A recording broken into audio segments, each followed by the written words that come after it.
Hello again, it's Mrs. Ross. So while March was reading month, it is now April, and April is poetry month.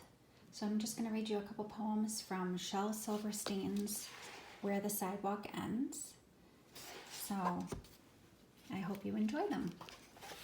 The first one I've chosen to share with you is called Pancake. Who wants a pancake, sweet and piping hot? Good little Grace looks up and says, I'll take the one on the top. Who else wants a pancake, fresh off the griddle? Terrible Teresa smiles and says, I'll take the one in the middle. So what will happen when they take the one from the middle out? You can tell someone at home. Another poem I wanted to share with you was The Crocodile's Toothache. The crocodile went to the dentist and sat down in the chair, and the dentist said, Now tell me, sir, why does it hurt and where? And the crocodile said, I'll tell you the truth. I have a terrible ache in my tooth. And he opened his jaws so wide, that the dentist, he climbed right inside. And the dentist laughed, Oh, isn't this fun? As he pulled the teeth out one by one. And the crocodile cried, You're hurting me so. Please put down your pliers and let me go. But the dentist just laughed with a ho, ho, ho. And he said, I still have 12 to go. Oops, that's the wrong one, I confess. But what's one crocodile's tooth, more or less? Then suddenly the jaws went snap. And the dentist was gone, right off the map.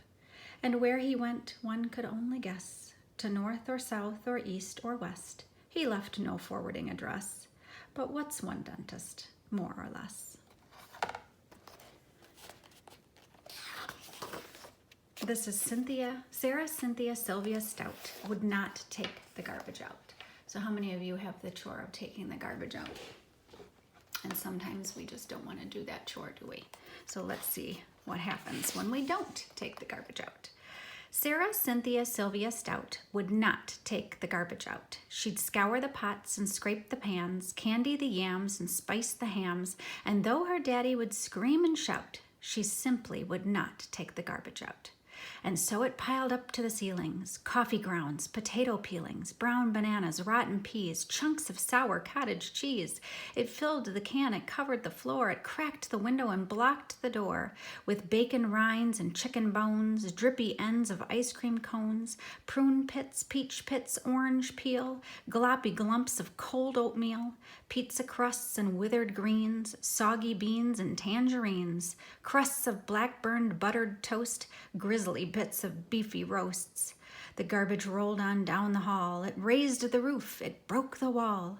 Greasy napkins, cookie crumbs, globs of gooey bubble gum, cellophane from green bologna, rubbery, blubbery macaroni, peanut butter caked and dry, curdled milk and crusts of pie, moldy melons, dried up mustard, eggshells mixed with lemon custard, cold French fries and rancid meat, yellow lumps of cream of wheat. At last the garbage reached so high that finally it touched the sky, and all the neighbors moved away, and none of her friends would come to play.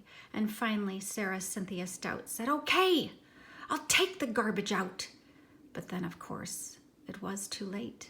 The garbage reached across the state, from New York to the Golden Gate, and there in the garbage she did hate. Poor Sarah met an awful fate that I cannot right now relate, because the hour is much too late. But children, remember Sarah Stout, and always take the garbage out. And this one is called Peanut Butter Sandwich. I'll sing you a poem of a silly young king who played with the world at the end of a string, but he only loved one single thing, and that was just a peanut butter sandwich. His scepter and his royal gowns, his regal throne and golden crowns were brown and sticky from the mounds and drippings from each peanut butter sandwich.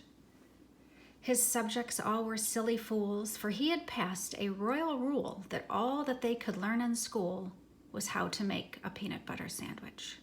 He would not eat his sovereign steak, he scorned his soup and kingly cake, and told his courtly cook to bake an extra sticky peanut butter sandwich.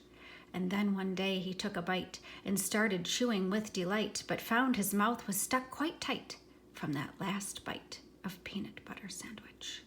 His brother pulled, his sister pried. The wizard pushed, his mother cried. My boy's not going to survive from eating his last peanut butter sandwich. The dentist came in the royal dock. The royal plumber banged and knocked, but still those jaws stayed tightly locked. Oh, darn that sticky peanut butter sandwich. The carpenter, he tried with pliers. The telephone man tried with wires. The firemen, they tried with fire, but could not melt that peanut butter sandwich. With ropes and pulleys, drills and coil, with steam and lubricating oil, for 20 years of tears and toil, they fought that awful peanut butter sandwich. Then all his royal subjects came. They hooked his jaws with grappling chains and pulled both ways with might and main against that stubborn peanut butter sandwich. Each man and woman, girl and boy, put down their plows and pots and toys and pulled until, crack!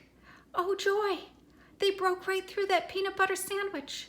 A puff of dust, a screech, a squeak. The king's jaws opened with a creak.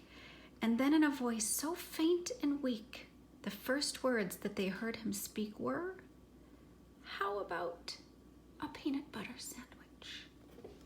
So after all that, he still wants a peanut butter sandwich. This one's kind of cute. It's called Lazy Jane. Lazy, lazy, lazy, lazy, lazy, lazy Jane. She wants a drink of water, so she waits and waits and waits and waits and waits and waits for it to rain. So she's so lazy, she doesn't get a drink, she just waits for it to rain. Silly. Here's another one called Spaghetti. Spaghetti, spaghetti all over the place, up to my elbows, up to my face, over the carpet and under the chairs, into the hammock and wound round to the stairs, filling the bathtub and covering the desk, making the sofa a mad, mushy mess. The party is ruined. I'm terribly worried. The guests have all left, unless they're all buried. I told them, bring presents, I said, throw confetti. I guess they heard wrong, 'cause they all threw spaghetti. And one last one that I'll share with you today is called Magical Eraser. She wouldn't believe this pencil has a magical eraser. She said I was a silly moo. She said I was a liar too. She dared me prove that it was true. And so what could I do? I erased her.